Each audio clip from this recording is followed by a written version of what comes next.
मलिक खुर्रम साहब, ये मसला तो होता है, लेकिन जैसे शकील शेख साहब हैं इस्लामाबाद में, कराची में नदीम उमर साहब हों या और भी लोग जो क्रिकेट चलाते हैं, आज़म खान हैं, राशिद लतीफ़ हैं, मोइन खान हैं, इन्होंने एकेडमीज़ बनाई हुई हैं। तो ये इस तरह के लोगों का ज़रूरी है आना कि वो क्रिकेट में रहें और सूरत हाल को संभालें।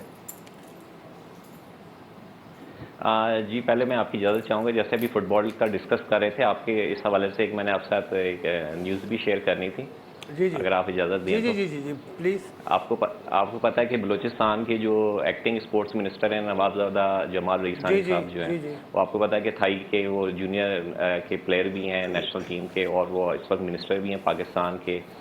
और उन्होंने अभी रिसेंटली वहाँ पे ट्रायल्स करवाए थे, वो बड़े एक्टिवली पार्टिसिपेट कर रहे हैं पाकिस्तान की फ़ुटबॉल के अंदर, स्पेशली अब जब यहाँ भी मैच हुआ था इस्लामाबाद में। देखिए वो ट्रायल्स तो उन्होंने उन्होंने कराए थे, लेकिन अंडर उसमें 25 के उसमें एक ट्रायल्स कराए में थे। अब उनको फिर आगे उस टीम को वो लेकर गए हैं आगे थाईलैंड में इंटरनेशनल कोचेस से ट्रेन कराने के लिए, उनके एक अच्छा इनिशिएटिव, और वो चाह अच्छा भी रहे हैं कि फुटबॉल के अच्छा हवाले अच्छा से, अच्छा, फेडरेशन ठीक के है हवाले ठीक से है उनकी एक एक्टिव पार्टिसिपेशन हो। ठीक है। अब आपके मैं सवाल की तरफ आता हूँ, ऐसी बात है जिन सबका आपने नाम लिया पाकिस्तान के, they are the stakeholder. आपको पता है कि ये ग्रास रूट से सारा काम कर रहे हैं। स्पेशली देखें पाकिस्तान की जो फाउंडेशन है, नर्सरीज हैं, असल तो ये अकेडमीज़ ही हैं इन सबका जिनका आपने नाम लिया, जितने भी हैं रिस्पेक्टेबल्स हैं, और ये आपको पता है कि डे नाइट काम कर रहे हैं, और बिल्कुल दे आर पैशनेटेड, ठीक है ना, क्रिकेट ऑर्गेनाइजर हैं, क्रिकेट लवर्स हैं, और स्पेशली जितने भी लोग हैं इनकी एकेडमी से आपको पता है कि बड़े बड़े नाम, बड़े बड़े क्रिकेटर्स आए हैं जिन्होंने पाकिस्तान को रिप्रेजेंट किया है।